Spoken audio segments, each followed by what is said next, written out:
जय हिंद साथियों, आप सभी का स्वागत है आपके अपने इस यूट्यूब चैनल पर। आज की इस वीडियो में हम लोग देखेंगे यूपी पुलिस के लिए जीके जीएस का एक बहुत ही महत्वपूर्ण प्रैक्टिस सेट, जिसमें वो प्रश्न को शामिल किया गया है जो बार बार यूपी पुलिस की परीक्षा में पूछे गए हैं। तो इस वीडियो को स्टार्ट करने से पहले आपसे मैं एक ही बात कहना चाहता हूं, यदि आप चैनल पर नए हैं तो चैनल को सब्सक्राइब करके बेल आइकन प्रेस कर लीजिए और इस वीडियो को लाइक कर दीजिए और अपने दोस्तों में शेयर कर दीजिए। चलिए स्टार्ट करते हैं आज की इस क्लास को। तो देखिए इसमें पहला प्रश्न क्या कहता है, हड़प्पा स्थलों में कांस्य नर्तकी की मूर्ति कहाँ से प्राप्त हुई। यानी जो हड़प्पा प्राचीन काल में हड़प्पा स्थलों में से कांस्य की नर्तकी की मूर्ति वह किस स्थान से प्राप्त हुई, हड़प्पा से, कालीबंगा से, या फिर कहाँ से, चहुंदड़ो से या मोहनजोदड़ो से। तो देखिए, तो इस प्रश्न का सही विकल्प क्या हो जाएगा, हड़प्पा स्थलों में कांस्य की नर्तकी की मूर्ति जो है मोहनजोदड़ो से प्राप्त हुई। तो देखिए नर्तकी की कांस्य की मूर्ति जो मोहनजोदड़ो से प्राप्त हुई या सिंधु घाटी की सभ्यता, देखिए जो हड़प्पा की सभ्यता है इसे सिंधु घाटी की सभ्यता भी कहा जाता है। इसका जो उदय है 2500 ईसा पूर्व के आसपास माना जाता है। बढ़ते हैं अगले प्रश्न की ओर। इस प्रश्न का सही जवाब क्या हो जाएगा, इस प्रश्न का सही जवाब हो जाएगा मोहनजोदड़ो। मोहनजोदड़ो में हड़प्पा सभ्यता की कांस्य की नर्तकी की मूर्ति प्राप्त हुई है। बढ़ते हैं अगले प्रश्न की ओर। प्रश्न नंबर 2 क्या कहता है, प्रश्न नंबर 2 कहता है कि आर्य भारत में सबसे पहले कहाँ आए। आर्य भारत में सबसे पहले कहाँ आए, सप्त सैंधो प्रदेश या गांगेय घाटी, गंडक के तट पर, या ये सभी। तो इस प्रश्न का सही जवाब क्या हो जाएगा, इस प्रश्न का सही जवाब हो जाएगा कि सर्वप्रथम जो आर्य भारत में आए वो आए सप्त सैंधो प्रदेश में, यानी कि ऑप्शन ए यानी विकल्प ए इस प्रश्न का सही जवाब हो जाएगा। आर्य भारत सैंधो प्रदेश में आए थे। बढ़ते हैं अगले प्रश्न की ओर। प्रश्न नंबर 3 क्या कहता है, प्रश्न नंबर 3 देखिए क्या कहता है। प्रश्न नंबर 3 कहता है चौथे बौद्ध संगीति का आयोजन किसके शासनकाल में हुआ।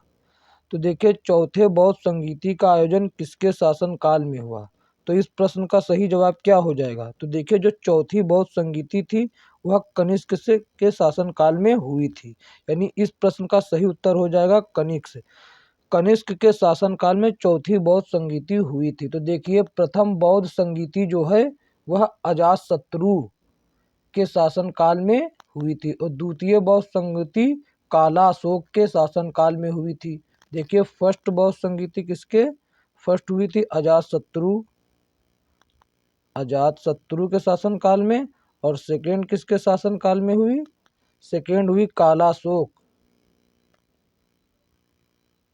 कालाशोक के शासनकाल में, और थर्ड किसके शासनकाल में हुई, तथा तृतीय जो है वो अशोक के शासनकाल में हुई। वो जो तृतीय है ये अशोक के शासनकाल में हुई, और चतुर्थ तो कनिष्क के शासनकाल में हुई, ये तो प्रश्न ही है।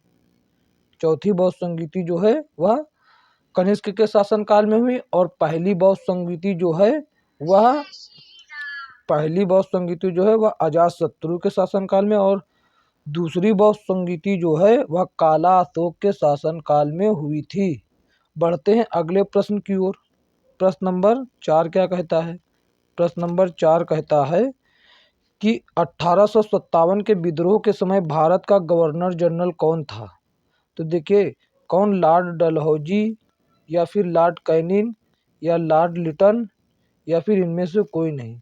तो देखिए इस प्रश्न का सही जवाब क्या हो जाएगा, प्रश्न नंबर 4 का सही जवाब हो जाएगा ऑप्शन बी यानी कि कैनिंग। लॉर्ड कैनिंग जो हैं 1857 की क्रांति के समय भारत के गवर्नर जनरल थे। 1857 के विद्रोह के समय भारत का गवर्नर जनरल कौन था, लॉर्ड कैनिंग था, जिसे 1858 में विक्टोरिया घोषणा के पश्चात भारत का प्रथम वायसराय बना दिया गया था। 1858 में विक्टोरिया घोषणा के पश्चात भारत का प्रथम वायसराय इसे ही बनाया गया था, किसे, लॉर्ड कैनिंग को। बढ़ते हैं अगले प्रश्न की ओर। प्रश्न नंबर 5 क्या कहता है, प्रश्न नंबर 5 कहता है कि शाहनामा के रचनाकार कौन है। जो प्रश्न नंबर 5 है ये कहता है शाहनामा के रचनाकार कौन है? तो आमिर खुसरो, फिरदौसी, अलबरूनी या अबुल फजल। तो इस प्रश्न का सही जवाब क्या हो जाएगा? तो देखिए शाहनामा के जो लेखक हैं वह हैं फिरदौसी जी। फिरदौसी जी जो हैं वो शाहनामा के रचनाकार हैं। तो इस प्रश्न का सही जवाब हो जाएगा ऑप्शन बी। बढ़ते हैं अगले प्रश्न की ओर।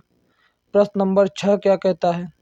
प्रश्न नंबर 6 कहता है कि निम्नलिखित में से कौन सा हिंदुस्तानी संगीत शैली का हिस्सा नहीं है? तो देखिए निम्नलिखित में से कौन सा हिंदुस्तानी शैली का संगीत का हिस्सा नहीं? ध्रुपद, तिल्लाना, तराना, धमार। तो देखिए ध्रुपद, तिल्लाना भारतीय नाट्यम से संबंध या गायन से संबंध रखते हैं, और जो धमार है यह भी भारतीय ही उससे रखता है। तो धमार जो है यह ब्रज गायन से रखता है।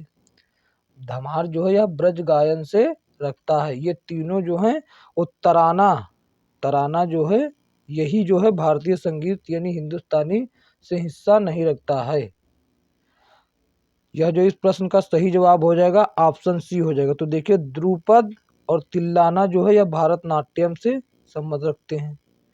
भारतनाट्यम से, देखिए भारतनाट्यम से, और ये धमार है यह रखता है ब्रज संगीत से, ब्रज संगीत, ब्रज गायन से, यह रखता है ब्रज गायन से। और यह जो है यह भारतनाट्यम से नहीं रखता, वो भारत के हिंदुस्तानी संगीत का हिस्सा ही नहीं, शैली में ही नहीं है। तो इस प्रश्न का सही जवाब हो जाएगा ऑप्शन सी, तराना। बढ़ते हैं अगले प्रश्न की ओर। प्रश्न नंबर 7 क्या कहता है? प्रश्न नंबर 7 कहता है पृथ्वी का सबसे निकट ग्रह कौन है? पृथ्वी के सबसे निकट ग्रह कौन सा है? तो देखिए कौन सा सबसे निकट ग्रह है? मंगल, शुक्र, बुध, चंद्रमा। तो इस प्रश्न का सही जवाब हो जाएगा शुक्र। शुक्र जो है वह पृथ्वी के सबसे निकट ग्रह है। बढ़ते हैं अगले प्रश्न की ओर। प्रश्न नंबर 8 क्या कहता है? प्रश्न नंबर 8 कहता है कि प्रश्न नंबर 8 क्या कहता है? खनिज तेल एवं कोयला किन चट्टानों में पाया जाता है? तो देखिए तेल और जो कोयला ये सब जो है किन चट्टानों में पाया जाता है? यह पाया जाता है अवसादी चट्टानों में। बढ़ते हैं अगले प्रश्न की ओर। प्रश्न नंबर 9 क्या कहता है? प्रश्न नंबर 9 कहता है दिन और रात कहाँ बराबर होते हैं? दिन और रात जो हैं कहाँ बराबर होते हैं? दिन और रात कहाँ बराबर होते हैं? तो देखिए इस प्रश्न का सही जवाब क्या हो जाएगा? तो विषुवत रेखा पर जो है, विषुवत रेखा पर, यानी कि इस प्रश्न का सही जवाब हो जाएगा विषुवत रेखा। विषुवत रेखा पर दिन और रात दोनों बराबर होते हैं, ना कोई बड़ा और ना कोई छोटा। बढ़ते हैं अगले प्रश्न की ओर। प्रश्न नंबर 10 क्या कहता है? प्रश्न नंबर 10 कहता है, प्रश्न नंबर 10 कहता है हीराकुंड बांध किस नदी पर है? हीराकुंड बांध जो है वह किस नदी पर है? तो देखिए हीराकुंड जो बांध है वह, हीराकुंड बांध जो है वह महानदी पर है। तो देखिए कृष्ण नदी पर जो है अर्जुन बांध है। अर्जुन बांध जो है वह कृष्ण नदी पर है। तो आप इसको अर्जुन वाले को कैसे याद रखेंगे? अर्जुन जी जो महाभारत में थे वह किसके साथ थे? कृष्ण के साथ। तो अर्जुन बांध जो है वह कृष्णा नदी पर हो जाएगा। बढ़ते हैं अगले प्रश्न की ओर। प्रश्न नंबर 11 क्या है? प्रश्न नंबर 11 कहता है कि संविधान सभा ने राष्ट्रीय गान को कब स्वीकार किया? तो देखिए इस प्रश्न का सही जवाब क्या हो जाएगा कि जो संविधान सभा ने है वो राष्ट्रीय गान को कब स्वीकार किया? तो इस प्रश्न का सही जवाब हो जाएगा 24 जनवरी 1950 को। 24 जनवरी 1950 को हुआ, और 26 जनवरी 1950 को गणतंत्र के रूप में मनाया जाता है, और उसी दिन यह भी गाया जाता है। 15 अगस्त 1947 को हमारा भारत स्वतंत्र हुआ था। तो देखिए जो ये 11 नंबर प्रश्न का सही जवाब क्या है?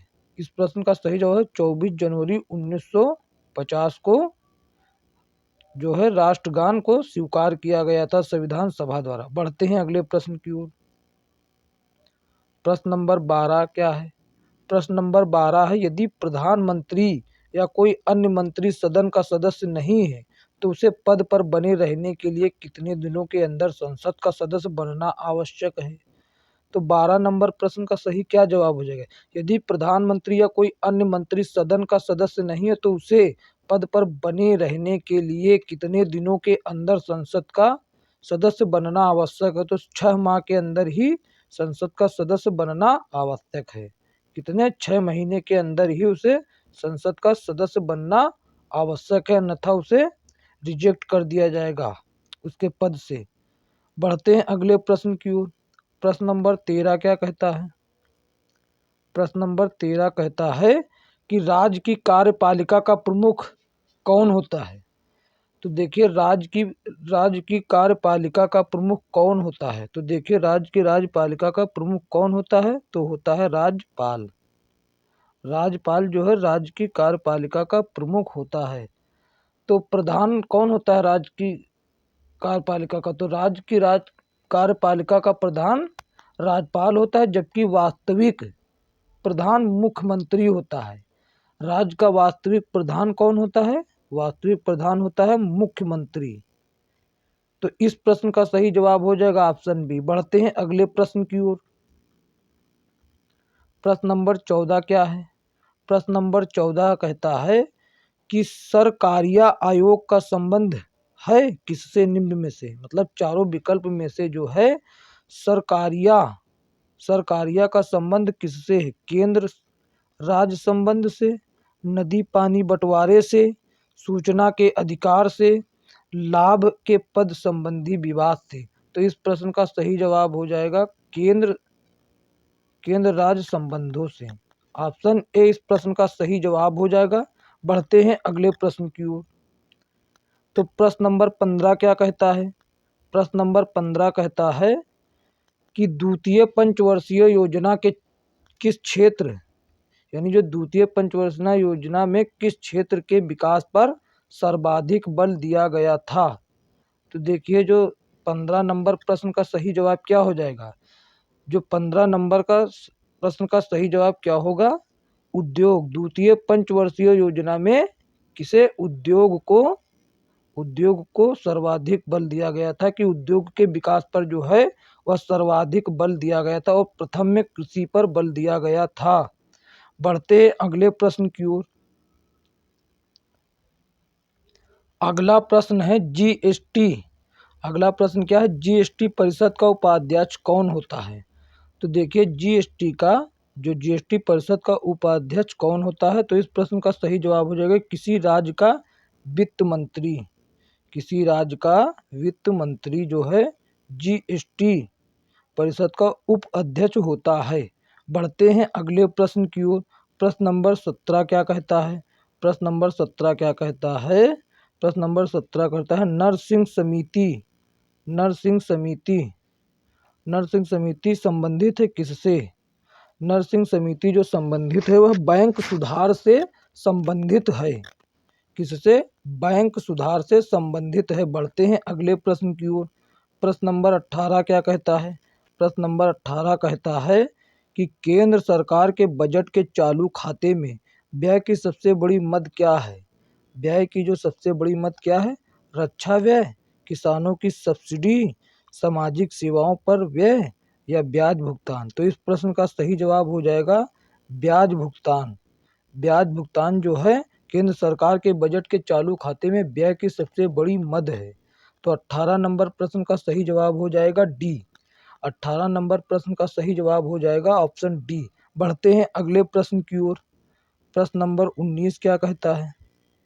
प्रश्न नंबर 19 कहता है, तो देखिए प्रश्न नंबर 19 क्या कहता है? प्रश्न नंबर 19 कहता है कि उत्तर प्रदेश में किस वर्ष राजस्व परिषद की स्थापना की गई? तो राजस्व परिषद की स्थापना कब की गई? 1831 में। इस प्रश्न का सही जवाब हो जाएगा। तो देखिए 1831 में राजस्व परिषद की स्थापना की गई। इस प्रश्न का सही जवाब हो जाएगा ऑप्शन डी। ऑप्शन डी जो है इस प्रश्न का सही जवाब हो जाएगा। बढ़ते हैं अगले प्रश्न की ओर। अगला प्रश्न क्या है? अगला प्रश्न है 20 नंबर। अनुप्रस्थ तरंगे किस माध्यम में उत्पन्न की जा सकती हैं? तो देखिए अनुप्रस्थ तरंगे किस माध्यम में? तो यह द्रव्य में उत्पन्न की जा सकती हैं। किसमें? द्रव्य में। गैस में नहीं, ठोस में नहीं, तीनों में नहीं, कदापि नहीं, यानी केवल ही लिक्विड फॉर्म में ही अनुप्रस्थ तरंगे जो हैं उत्पन्न की जा सकती हैं। तो इस प्रश्न का सही जवाब हो जाएगा ऑप्शन सी। बढ़ते हैं अगले प्रश्न की ओर। अगला प्रश्न आप सभी के सामने है। अगला प्रश्न 21 नंबर आप सभी के सामने है कि सूर्य से पृथ्वी पर ऊष्मा का संचरण किस विधि द्वारा के द्वारा होता है, यानी किस विधि के द्वारा होता है। विकिरण, विकिरण यानी चालन, सहवन, विकिरण, इनमें से इन तीनों विधियों से। तो देखिए जो ऊपर से जो वो धूप आती है वो किसके माध्यम से आती है, किरण के माध्यम से, और ऊर्जा आती है विकिरण के माध्यम से, ऊष्मा। तो इस प्रश्न का सही जवाब क्या हो जाएगा, ऑप्शन सी।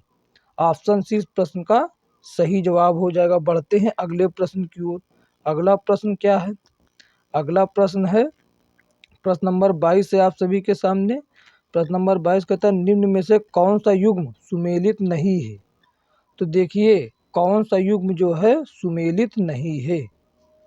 तो देखिए विटामिन ए को रेटिनॉल कहते हैं, यह एकदम सही है। विटामिन सी को एस्कॉर्बिक अम्ल कहते हैं, यह भी सही है।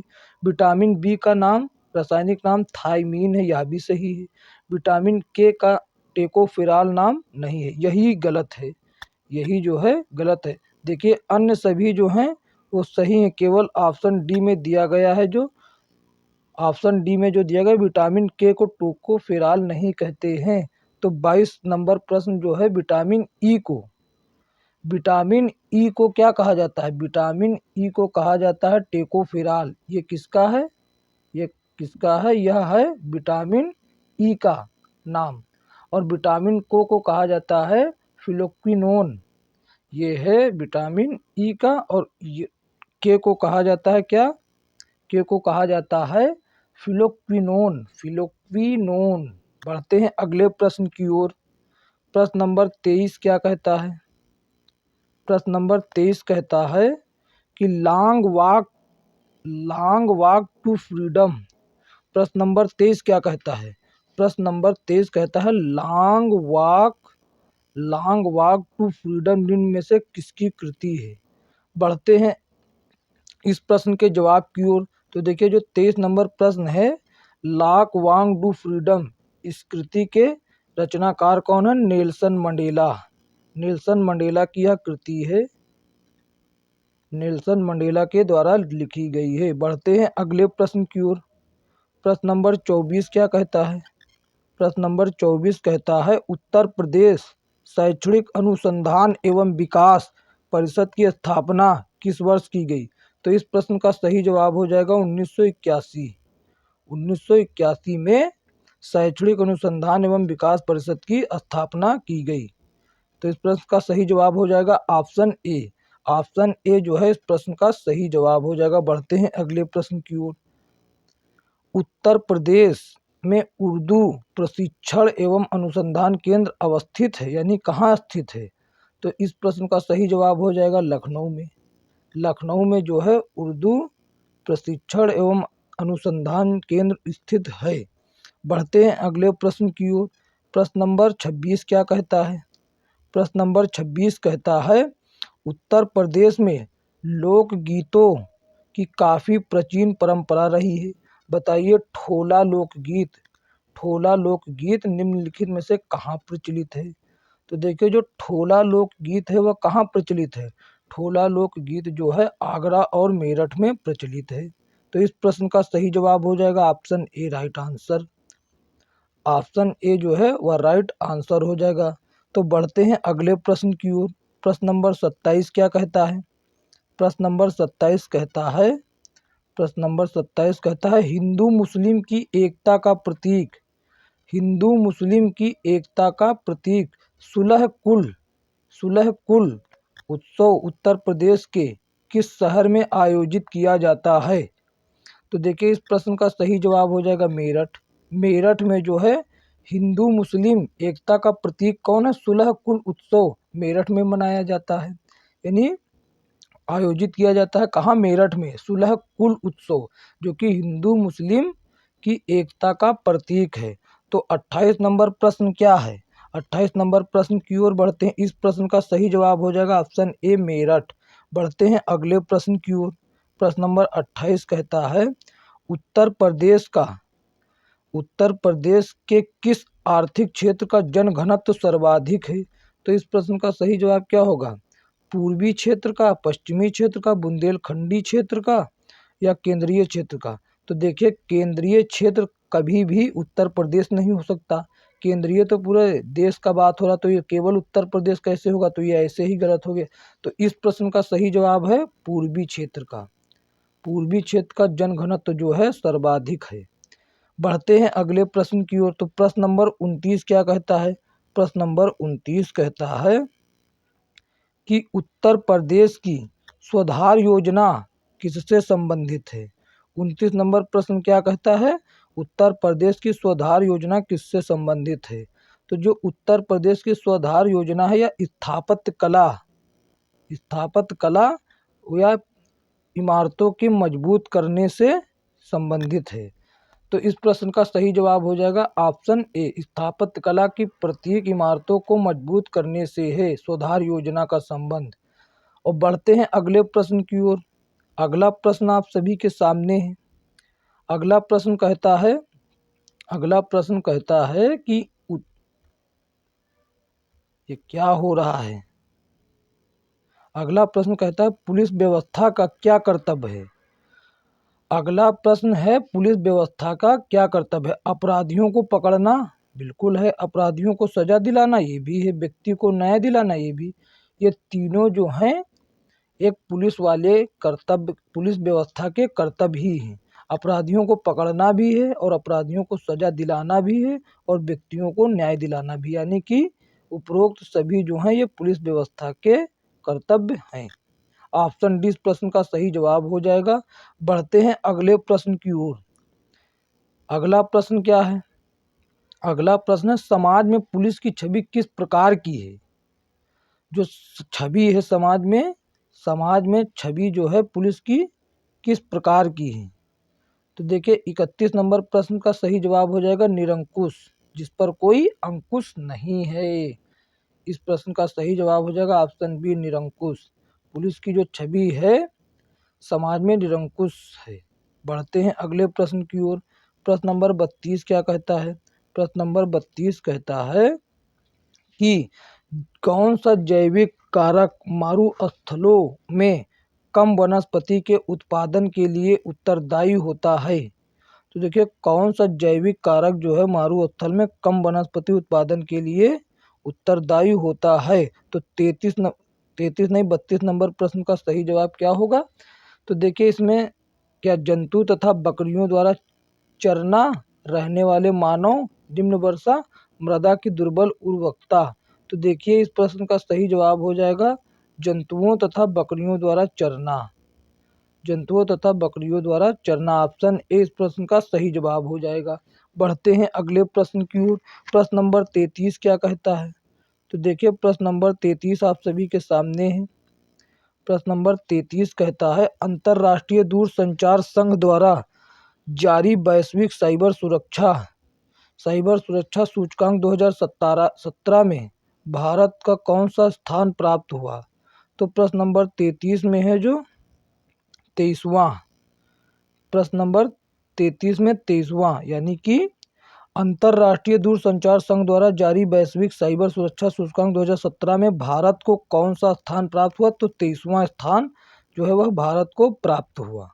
बढ़ते हैं अगले प्रश्न की ओर। प्रश्न नंबर 34 क्या कहता है? प्रश्न नंबर 34 आप सभी के सामने। प्रश्न नंबर 34 कहता है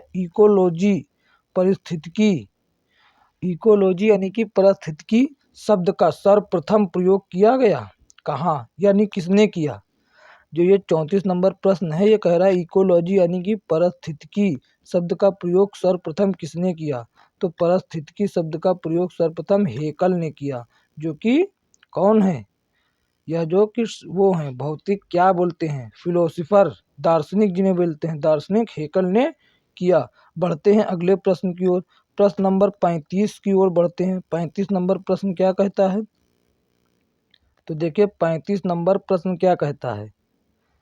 प्रश्न नंबर 35 कहता है कि मलेशिया की राजधानी क्या है? मलेशिया की राजधानी जो है वह कुआलालंपुर है। मलेशिया की जो राजधानी है वह कुआलालंपुर है। बढ़ते हैं अगले प्रश्न की ओर। प्रश्न नंबर 36 क्या कहता है? प्रश्न नंबर 36 कहता है लेबनान की मुद्रा क्या है? लेबनान की मुद्रा जो है वो क्या है? तो देखिए लेबनान की मुद्रा जो है वो है रूबल।